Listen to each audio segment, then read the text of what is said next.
ముఖ్యమంత్రి రేవంత్ రెడ్డి పరిపాలన చాలా బాగుందని, గొప్పగా, అద్భుతంగా ప్రజలందరూ మెచ్చుకునే విధంగా ఉందని సినీ నటుడు బండ్ల గణేష్ అన్నారు.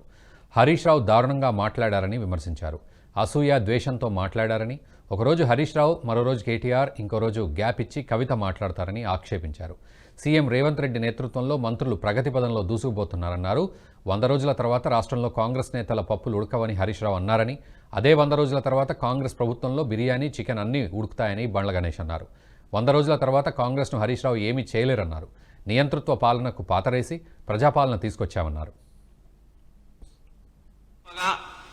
అద్భుతంగా ప్రజలందరూ మెచ్చుకునే విధంగా తెలంగాణనే కాకుండా ఆంధ్రప్రదేశ్, పక్క రాష్ట్రాల మహారాష్ట్ర కానీ, కర్ణాటక కానీ, ఒరిస్సా కానీ, ఛత్తీస్గఢ్ కానీ ప్రతి ఒక్కళ్ళు తెలంగాణ ఈ 30 రోజుల పరిపాలన గురించి చెప్పుకుంటున్న ఈ తరుణంలో నిన్న మాజీ మంత్రి హరీష్ రావు గారు, టీఆర్ఎస్ నాయకులు నిన్న మాట్లాడుతూ ఏదేదో మాటలు, ఎంత భయంకరంగా అంటే ఒక మనిషి అసూయ పీక్స్కి వెళ్ళిపోతే ఎట్లుంటుంది, ఒక కుళ్ళుబోత్తనం ఎట్లుంటుంది, ఒక తట్టుకోలేనితనం ఎట్లుంటుంది అంటే ఆయన ప్రెస్ మీట్ ఒకరోజు హరీష్ రావు గారు పెడతారు, ఒకరోజు కేటీ రామారావు గారు పెడతారు, ఇంకో రోజు గ్యాప్ ఇచ్చి కవిత గారు పెడతారు. వీళ్ళు ముగ్గురే ప్రెస్ మీట్లు కూడా పెట్టేది.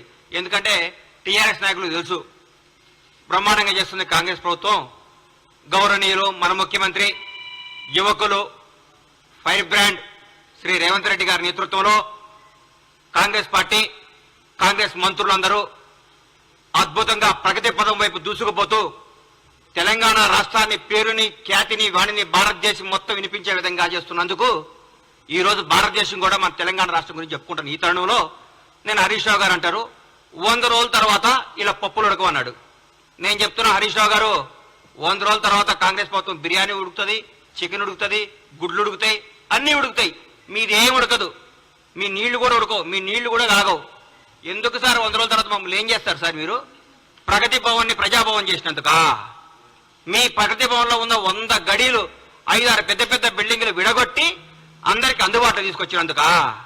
ఒక దళిత ఉప ముఖ్యమంత్రిని తీసుకొచ్చి అందులో పెట్టినందుకా? ఎందుకు సార్ మీరు చేసేది? నియంత్రణ. ఈ వీడియో మీకు నచ్చినట్టయితే లైక్ చేయండి, 10 మందికి షేర్ చేయండి. అలాగే కామెంట్ల రూపంలో మీ అభిప్రాయాలను మాతో పంచుకోండి. Nationalist hub group of channels ను సబ్స్క్రైబ్ చేసుకుని తెలుగునాట జాతీయవాద జర్నలిజాన్ని ప్రోత్సహించండి. ఈ వీడియో కింద ఉన్న బెల్ ఐకాన్ పై క్లిక్ చేయడం మర్చిపోవద్దు.